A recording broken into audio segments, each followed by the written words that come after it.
Everybody, welcome back to episode 3 of Bar Talk, the spirits and beverage podcast brought to you from the Relief and Resource Company in Fenton, Michigan. I'm John Foley, your host. With me, as always, Marc Miller and Courtney Booms. And we're here courtesy of our wonderful production partners, iLogic Media. We thank you guys for doing all that you do to help us put together these awesome podcast episodes. Today is a little bit of a departure from the previous 2 episodes, which were very informative, and we hope this one will be too. But those were more kind of educational podcasts. When today we're just going to try to have a little bit of fun and bring you an episode called "When in Rome" or "How to Find Drinking Success at Most Any Bar." So this episode is really about we work at a craft cocktail bar and. We're trying to put together, very involved and complex cocktails. But what we really want to talk about today is how to find a great drink no matter where you go. And just in general, talk about the stuff that we like to imbibe in if we're at any place. Yeah. Because it's like, you're not always going to be at a craft cocktail bar or sommelier-driven wine bar or, a Cicerone Belgian beer bar with, 50 awesome beers on tap and pot of mussels. So we're still talking about bar culture, but a little bit lighter. And I guess away we go. Yeah. So here we go. Let's do it. Yeah. So I guess the primary thesis here is that not all bars are created equal. And like every good bar is good at what it's supposed to be. Right.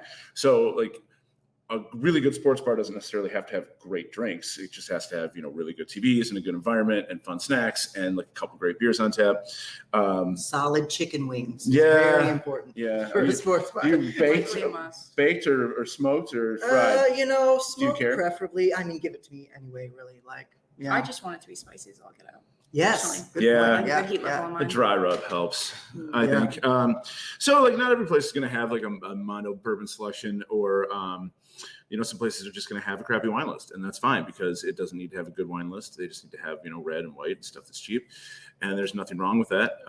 But we're constantly on the lookout for good drinks because that's what we do here. Of course, yeah. So we want to navigate how to find it wherever you are, I suppose. Certain tips and tricks you can do, Hacks, if you want. Yes. Bar hacks. Bar hacks. We're the first people to ever use that word. All right. So, where do you start? For me personally, there's a lot of routes you can go, but it's really hard to beat a highball. They're very underrated, but it's a super simple, delicious drink. You just have to have a spirit and something to add. The almighty highball. Yeah. So for those who don't know what that term officially means, it's really what we call a highball in our bar is essentially something that's this and that. So gin and tonic, scotch and soda, whiskey and ginger, vodka and cranberry. Those are highballs, and they can be your best friend at a wedding or a golf course or at a very, very average bar. Yeah. As a matter of fact, that we're all drinking highballs currently. We are all drinking highballs, yeah. So I guess we can just start with this, what we're doing. You usually save this till the end, but my highball choice typically, and it's the most popular cocktail in the world, is a gin and tonic. I love gin and tonics. I will drink them all year, more so in the summer, but I am mostly fine with Tanqueray and bar tonic. However, gin and tonics have never been more popular than they are now, and there's a lot of really good tonic out there. So chances are, even if it's an average bar, they might have a good tonic or at least an interesting gin because there's more gin on the shelves than there ever has been too. So that's a good way to get something that's slightly more interesting than the average drink. And all you got to do is spy out the back bar and see if they have anything cool. Vary your fruit, I suppose. Gin and tonic with a grapefruit slice is nice. I went with the traditional lime today, but yeah. Crisp and either way. And you guys have 2 of the whiskey classes. We went with whiskey, yeah. So you go first. Yeah, I was gonna say. So I went with Scotch and Soda. It's usually my dive bar drink, my wedding drink, my golf course drink. Just simply I chose to do I really like Monkey Shoulder blended Scotch. As my base spirit in there, and then just soda water or Topo Chico, fantastic for it. Mm-hmm. And then I like to do mine with a little bit of a lemon zest as well. And you put orange bitters in yours too. And orange bitters too, yeah. To lift it a little bit. Oh, just give it a little Just a little push. Yeah. Yeah. Blended Scotch is another thing. Like there are bars that you would not expect to have a nice bottle of blended Scotch behind them that certainly do. Like you can totally get away with, Johnny Walker or Dewar's, but Monkey Shoulder is around. Yep. There's enough money behind that to put, it's behind a lot of bars that you don't. I've seen it in more bars than I have expected it to, for sure. Right. Or I should say bars that I didn't expect to carry it. Right. So if you go into a place with no cocktail list, right, and you're not like that psyched to be there, or maybe you just don't feel like drinking draft beer and you want something nice, a Scotch and Soda is a good pull. And you've got a classic. I've got a classic too. Yeah, I went with whiskey and ginger. So Irish specifically, I chose Jameson. It can be found on almost any bar. Bar shelf across the board. Like if you're not carrying Jameson, you're probably like a very specific yeah, like like a you only specialty carry bar. Michigan Yeah. spirits or something like this. a bar right? that only serves Cosmos of multiple variations. Somewhere there is an Irish Cosmo on a menu. You know, there is. Probably, yeah. Interesting. That's right. I'd rather have the whiskey ginger. Yeah, so I mean, all you got to do is add the Jameson. You've got a little bit of ginger beer. I also added bitters when I went with Angostura for this one, which technically makes it a buck, but a highball and a buck or I always add similar bitters to a cocktails? whiskey ginger. Yeah, Every time. And the ginger beer makes a big difference. it's like The spice. spicier, the better in that particular drink, I Yeah. think. And indeed, bitters are like seasoning. So if you just want to add a little bit of a kick, like you said about the Monkey Shoulder with the orange bitters, it's just adding a new level. And we live in Michigan, so Werner's is huge for that drink. But I need something spicier. Burners would Yeah, be, Werner's is going to make it really sweet. Yeah. I think. Yeah. Werner's plays sweet to me. Also, like I think generally a good bit of success in terms of like finding something awesome, no matter where you go, is generally being open-minded, and that's something that we love to see anyway. Yeah. And just even when people come into our bar, which has a lot of options, Right. Yeah. but generally being open-minded and kind of being willing to have a discussion with the service staff will get you all sorts of options that you wouldn't. The You wouldn't discussion think. with the service staff is really a huge one. I can't tell Yeah. you how many times someone's been maybe a little overwhelmed about the menu and they just want the recommendation right off the bat. Mhm. Right. You know, and that's the best way to get it because hopefully your staff knows that bar inside and out. They can ask you a few questions and then they've got you at least as close as you can possibly get. So my one of my flavor fixations is bourbon and peach, mostly because I love peach anything. Yeah. But there was one of the first times I ever had just bourbon, peach, lemon, and ginger, and in like a elevated highball form was at a place called oh no, now I'm gonna forget it. It's in Louisville. It's a breakfast place that I go to when we're down there picking barrels. I don't know. Yeah, it's like a little. It looks like a dive bar, but you go in there and it has amazing food. And if I say, I'm going to think of it later, and then I'm just going to blurt it out. And so if I do that and then I interrupt you, that's why. Shower But principle. I was drinking whiskey and ginger because I wasn't in the mood for a Bloody Mary. It was like 11 or noon, and it was totally vacation time. We're going to go pick a barrel of Buffalo Trace and Weller later, so I can do what I want. And the bartender offered me whiskey, peach liqueur, lemon, bitters, and ginger beer. And it was great. I mean, I already liked the prize fighter cocktail, which is, very similar, but with honey and shaken, no carbonation, but it was awesome. And I would have never ordered it if she didn't say, hey, this is like a simple cocktail that we do here. It's really, really popular. Give it a whirl. And really glad I asked because it was delightful. It sounds great for that time of day too. Like if you don't, like you say, if you don't want a Bloody Yeah. Mary, like something a little bit lighter, like you're going to pick some barrels later, so you're going to be drinking a lot of bourbon that Yeah, day. it was so- great. Still refreshing, It was I great. imagine. Yeah. Didn't have to drive out to Bardstown that day, so I had to. Nice. With what I can only assume they would call down there a mess of eggs. A mess. Whole mess of Nice, nice. Yeah. You want all the eggs and bacon that you can. Yeah. Dish on Market. Dish on on Market. Market. That's the place. If you're in Louisville and they're back open, I think they should be. Go there. Great place. Good pull. Thank you. Well done. It's gonna be really disappointed if I We're mess just that gonna up. eat at you all day. Also, look. Okay, so another thing that I have on the show sheet here is, just because the spirits list is average and the wine list is bad, that doesn't mean you can't make a great cocktail. Yeah, combo it. Yeah, the combo. Yeah. You want to throw out a couple I mean, well, we favorites? kind of talked about this before we started recording, but the New York Sour Always Wait a a second. great You're assuming Easy, you're letting delicious. these people know that we do show prep, I mean, conversational wise, yeah. curtains up, Uh-oh. the illusion's gone. Yeah, the crown of Fourth wall. illusions has descended. Damn it. But yeah, the New York Sour is a great one. It's basically a whiskey sour. Traditional whiskey sours have egg white. You don't need an egg white for this one. It's just bourbon. Probably if it's more of a dive bar, they have some type of sour mix and some type of syrup.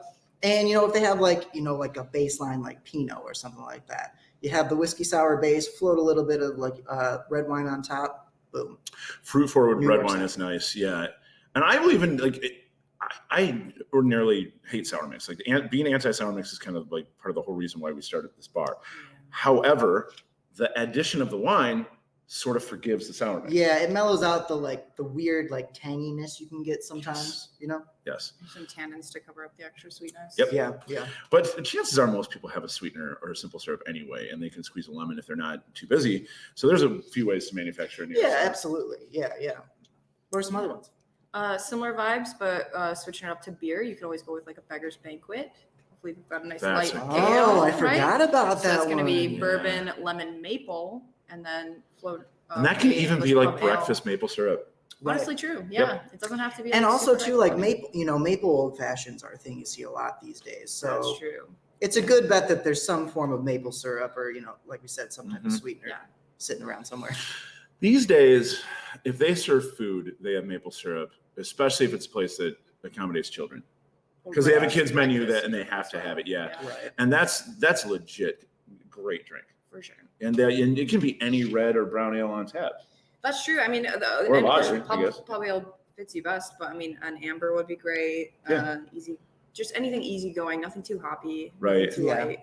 Around here, it would be like Alaskan Amber or Fat Tire. Yeah. And both of those yeah. would be pretty good. And yeah, easily to find for most bars, Yeah. I'd say. And then you can jump on a slightly different train if they have ginger, which might be the one outlier. Go gin, lemon, ginger, and pub ale, and that's called, I think, a Pete's Ginger Brew. That was started in Hawksmoor in London. Similar vibes, a little more summery in my opinion. I would drink with Pete. Pete sounds like a good guy. He's a good Pretty guy. cool dude. Love him. And another super easy one that I'm sure most people are hip to, but you kind of forget some of this stuff when you're in a bar that's not a craft cocktail bar, but you can get a French 75 anywhere, literally anywhere. Oh yeah. Just gotta have the brew I mean, and you the need champagne. gin, you need lemon, you need sugar, and you need champagne, or even Prosecco or Cava would be fine. And that's another combo drink. It doesn't even have to be expensive bubbles, and it can be fantastic, really refreshing. French 75, it's a great one. It's one of my number one summer recommendations. What he said. That's my For contribution. people though. sitting out on the patio, they just absolutely love the French 75. Sure, Yeah. sure. And another one too that I just thought of it's kind of more of a, it's not necessarily like a simple drink, but it's a classic great one that probably most bars could accomplish is a daiquiri. Right. Rum, Without lime a juice, doubt. a little bit of sweetener or sugar. You can even get a passable daiquiri with like a sugar packet. Oh yeah, absolutely. If you just have the lime juice, you can crank out a relatively passable daiquiri Mhm. with a sugar packet. I'm just picturing someone grabbing like 5 sugar packets, ripping off the top, popping it in the shaker. I'll tip for that. As long as it's not like Yeah. sweet and low. Yeah. That might give you a funky aftertaste, and not the like rum funk that you want. Like, Right. You're not a stevia daiquiri. You're gonna rip a stevia daiquiri. Another good one, and this is easy to get in Michigan now because we have amazing produce. Is a stone fence, and this is a fantastic drink. And really, all you're doing is you're putting base spirit, typically whiskey, but it could be anything, into alcoholic hard cider, and it's wonderful. Now, shout out to our dear friends James and Brenna, regulars of ours from down the street. They have literally made the stone fence like an art form, Yeah. where Number one they are favorites. constantly trying to, like, 'cause we carry like 4 or 5 ciders in the fridge at all times, constantly trying to find the best match between Yeah. spirit and cider. So like, Chavo and tequila. yeah, mango habanero cider, tequila. Mhm. I can't remember some of the other ones. They like to do like a Flannel. sweeter, like there's a caramel apple cider that we carried for a little while with like rye whiskey. Yep. Is another one of their pulls that they really like to do. That sweet spice. I think we did the pineapple sage cider with gin. Oh yeah, Which kind of slapped was pretty a hard. good Yeah, one. that was good. Yep. We're getting more of that cider in tomorrow, so Nice. we'll revisit that highball later. But all of these are things that you can MacGyver at any bar, really. I mean, all you have to do is kind of just look at what they have, and you can really put together something really, really decent. It's And a puzzle game. yeah. And again, it's like don't be afraid to ask, because if you don't ask, you'll never know. Right. About their back bar, what they Right. have, in That's the true. coolers, what. Yeah, always remember, like, there are plenty of things on the internet about the irritation that service staff has for guests. I promise you, we're not like that all the time. We kind of tend to give back what we get. So, Right.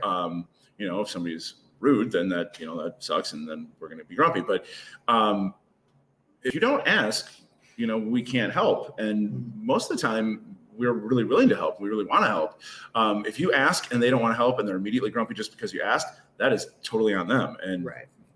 they're bad. You probably won't go back. But I would say most service staff are just kind of into having a conversation that's not the same conversation over and over again. Yeah, absolutely. Like one of my opening lines behind the bar is if I can tell that there's a guest who is coming in for their first time, I'll tell them, don't look at the menu, talk to me, have a conversation. Let's see, what you like, what you're looking for. I can help you out. And that's more fun for me personally. I think you guys can agree as well than just making the same drinks over and over because they're just looking at the menu. I mentioned briefly that one of the key points that I get those questions from is that they're just overwhelmed by the quantity of what we have on the menu. We have a lot on offer. We want to give you like the best variety of cocktails, but not everyone's looking for whiskey cocktails, and it might seem a little heavy or something like this. So jump on the bandwagon of like asking someone about, hey, I really like citrusy. I don't want it too sweet, but I love some bubbles. And then boom, French 75 or Tom Collins, or if they want to go like with a tequila route, maybe the El Diablo. And any good bartender or service staff should be able to at least get you close, like I mentioned before, right? Yeah, absolutely. And play to the bar's strengths. So if you're in a sports bar, go with one of the beer cocktails that Courtney mentioned. Chances are they have a lot on tap. If you're in a spot that does brunch and happens to have a bar, juice forward cocktails, sparkling wine cocktails, they're probably going to be really good at. Yeah. If you're in a spot that has like really, really good food or elevated food, but maybe a simpler bar menu and you don't see anything that you like, chances are they're going to have something cool juice wise or mint or something herbal, and you could really do something really simple. And they might just like the challenge and enjoy making something that's not the same old thing over and over again. Yeah, absolutely. I have to admit, when they ask those questions and I'm able to pull something out of the back of my memory from like a really past menu or just like a classic that we haven't made in a while, that's super fun. And just introducing someone to something new, right? Like I've never had this before. That's amazing. I'm going to ask for this every time I go somewhere. And also I think helps us grow as bartenders as well, because a lot of times when people give me the ability to just create something for them, a lot of times that's how I come up with my new menu drinks, because I'll try something out for the first time, be like, you know what, that kind of works, let's work on it and think about it. You do something simple and then something even more interesting grows from that. Absolutely. Yep. Which is pretty great. Also, one that I just thought of, and we could just keep listing drinks forever, so I'll make this the last one, but the classic champagne cocktail. I just totally forgot about it. Ridiculously simple. Literally all you need is sugar in the bottom of a flute, bitters, sparkling wine. Wow. Delicious. And it slaps. It's a very good drink. It's a very, very good drink.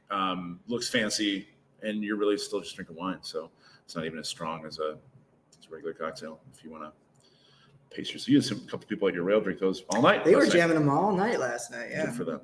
They held it together. That really is kind of it. I mean, I don't have much more than that. I think the whole gist of today's episode is just, don't despair, because you can get great drinks. Yeah. Anywhere. Wherever you go, really. Yeah. As long as you know, like we said, the questions to ask, be comfortable to ask questions, have those conversations with your bartenders.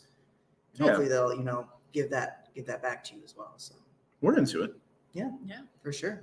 And just the open-mindedness is the overall kind of theme I read from the show sheet, is just you know where you're at and accept it so that you know that you're having a good time, right? Right. I'm not super into beer, but if I'm going to go to a brewery, then I'm going to try something out. And I'm going to see what it's like. And if I don't like it, I don't have to drink it, but I'm glad I tried it. Right. Like the first time I went to Valentine was a long time ago, before their whiskey program was really, really kicking. And I don't drink very much vodka, but I went there and I checked it out, and I had a vodka cocktail because that's what they do. And I ended up finding stuff that I really thought was really decent. And I think that's there. I think by the time you're at the end of your week and you're finally at the pub or at the bar, you have made so many decisions that week that you get there and you're just like, I'm going to have this. And I hear this all the time. I'll just have something. And that word just it kind of implies that you don't want to make any decisions and that you're tired and that you just want to have something that you're going to enjoy.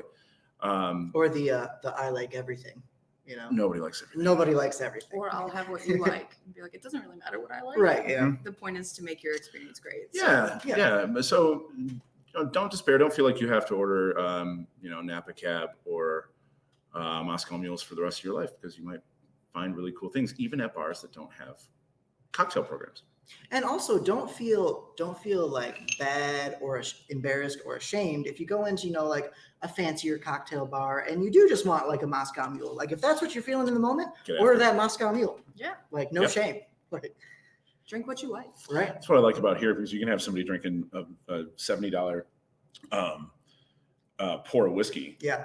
And then literally right next to them could be like Evan or Ryan nailing Coors Coors and a shot of $3 Ariel Barton. Yeah, Exactly. Yeah. That's great. It's great to be able to have that vibe like all together. But truly don't say I like everything, because I'm going to start buying Malort and I'm just going to give it to you. Yeah, let's do it.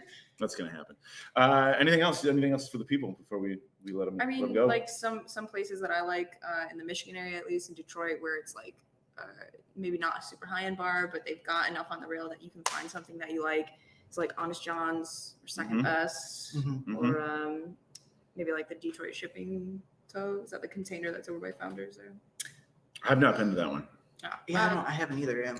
It's more of a venue, I guess, but they've just got nice, simple stuff going on. Yep. I've had pretty good simple cocktails at Crunchies in East Lansing.